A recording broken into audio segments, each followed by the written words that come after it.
Right, there's no one better than my next guest across the issues of foreign affairs and security.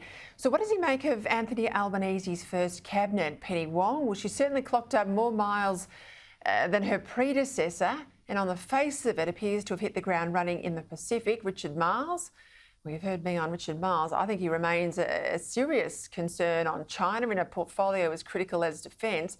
And Mark Dreyfus, getting the Australian Federal Police out of the Home Affairs area into his portfolio of Attorney General.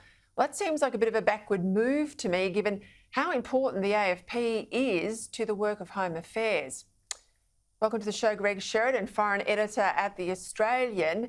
What do you make of the Cabinet, but more broadly, those particular portfolios I've referenced?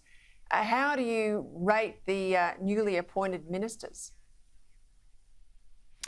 Well, Peter, I think to some extent we've got to take yes for an answer.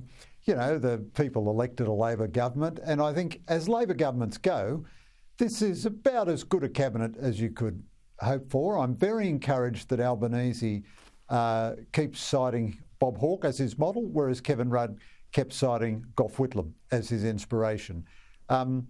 I think Albanese, from the issues that I'm concerned with, national security and foreign affairs, I think Albanese started off very, very well. I mean, there's not a single thing he said in Tokyo that you could wish he hadn't said, So, look, I don't agree with Labor's policy on climate change, but it's a policy that both the South Pacific and Joe Biden love. So, why not make the most of it when you're dealing with the South Pacific?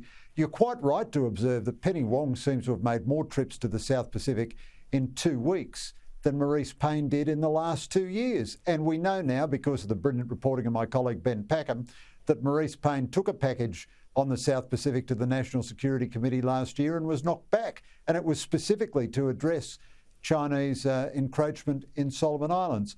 I think we may have been a little harsh on Richard Marles. I thought some of his comments were ill-judged on China last year, but, I've known him for a very long time, and I think he's deeply devoted to Australian national security. And I soured on the last government because they didn't actually do anything in terms of defence capabilities. Dreyfus, he's a good man, but I don't agree with a lot of his programmatic approach to things. Taking the Federal Police, I agree with you, Peter.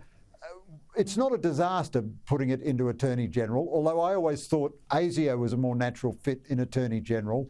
But what it will mean is that you'll have to re-establish the mechanisms of consultation. The purpose of putting all those agencies together in Home Affairs was because they were all concerned with law and order and national security, so you wanted them working together. Well, now you're going to have the consultation across departments, across cabinet ministers. Look, the Dreyfus point smacks to me of empire building and ego. You know what it's like around the cabinet table. They all want to have the biggest portfolio, the one with the most committees to sit on and the most influence. I thought it was wrong to take it out of Home Affairs, and perhaps they'll regret the decision. Potentially when they appoint someone like Mark Dreyfus to the High Court and he's moved on, we might get some sense and get it back where it should be. More broadly, let's go to some culture issues. It was a small target campaign. We've both been critical, you and I, of the two major parties in this sense. It wasn't just Labor running a small target, it was Scott Morrison as well. But, the moment they get into government, the Prime Minister says he's not going to waste a moment. They won't. Labor have already kicked off two big totems, if I can call them that, Labor issues where they'll always come back to in government.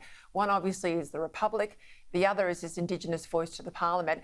You wrote brilliantly on the voice to the Parliament this week in The Australian, arguing that Peter Dutton should now make very clear and in principle that he's against racial classifications in the Constitution, or you say we'll end up with a bad and an emotional decision. I think that the challenge for the Liberals here is to speak with clarity, not wait for the detail to come out, because you don't need detail to tell you that a race-based body should be opposed. And I think that's a fundamental point of principle. It's too important, I think, to be lost in a divisive debate about Aboriginal justice and rights and advancement.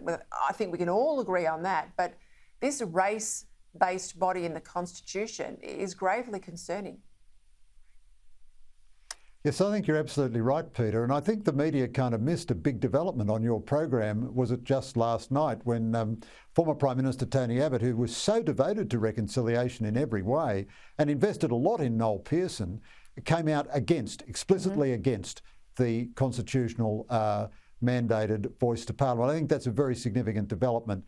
I just think you're absolutely right, Peter. This is a question in principle. So you and I have also on occasions been critical of elements of Malcolm Turnbull, but let us give due here on this one issue. Turnbull took a clear position.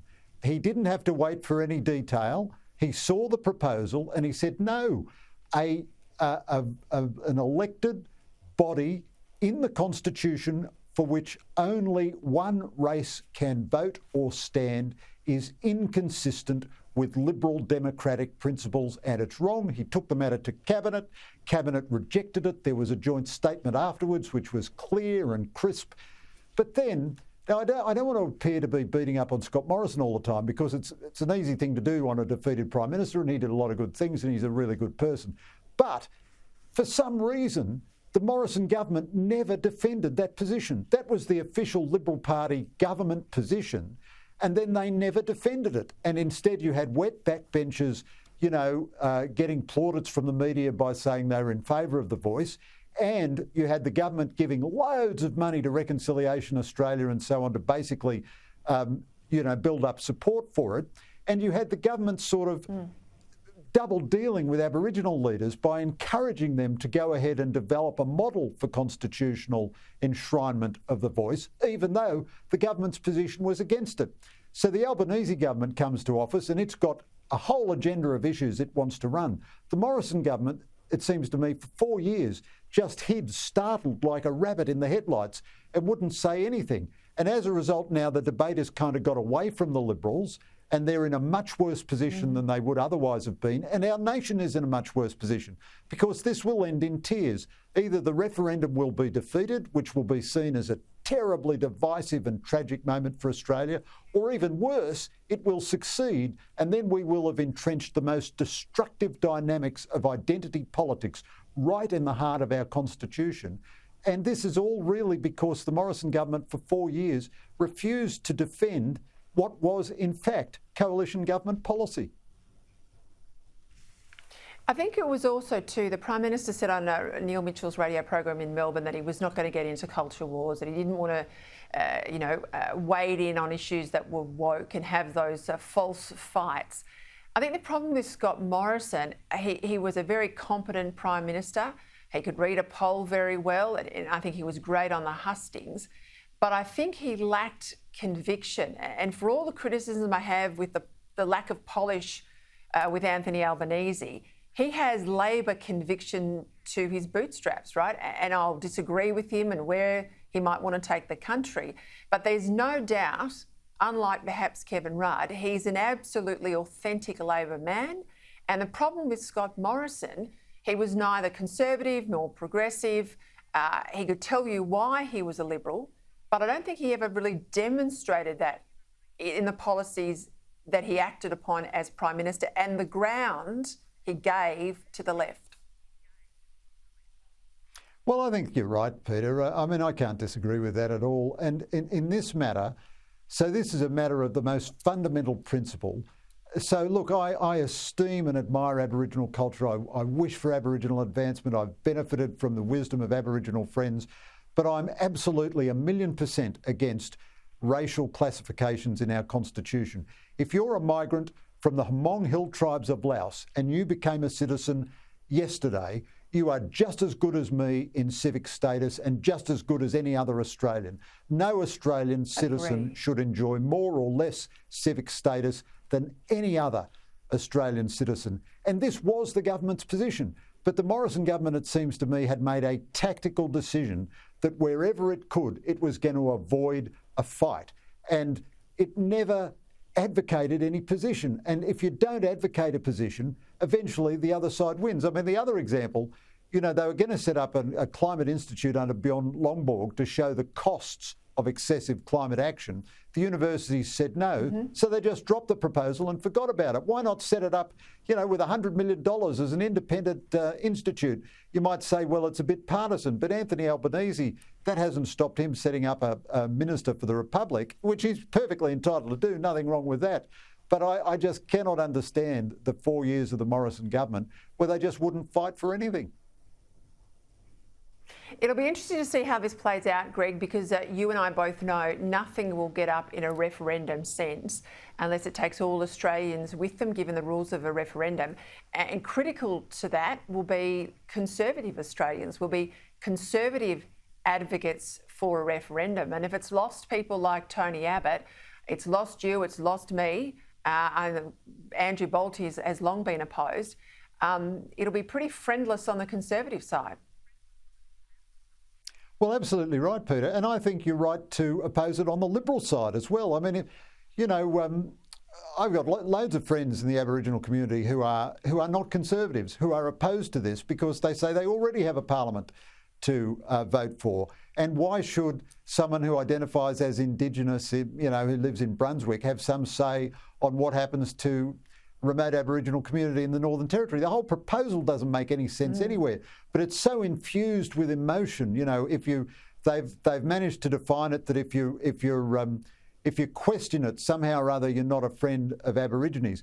My worry with the Liberal Party is that it has become so weak on this issue that there'll be a group within the Liberal Party who will say, look, we can't oppose this, or then they'll think we're reactionary or something. So you'll get some non-position. The leadership finally will say, well, maybe I'm not in favour of it, but everybody in the Liberal Party can just take their own position. And then Conservatives and true Liberals will feel constrained not to say anything about it because that's going to allegedly harm the reputation of the Liberal Party. The Wets will join in with the Wokes, so to speak.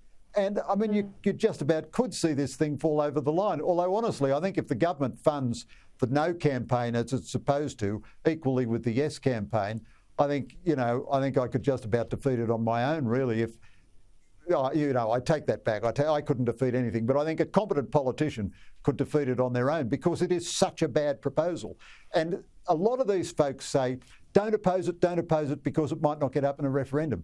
But if the thing can't sustain any discussion, I mean, the ABC tonight, I think, is having a Q&A program on it, and it's got all advocates, not one critic of the proposal. I saw that.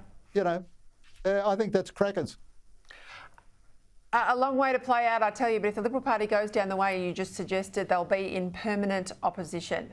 Greg Sheridan, thank you for your time.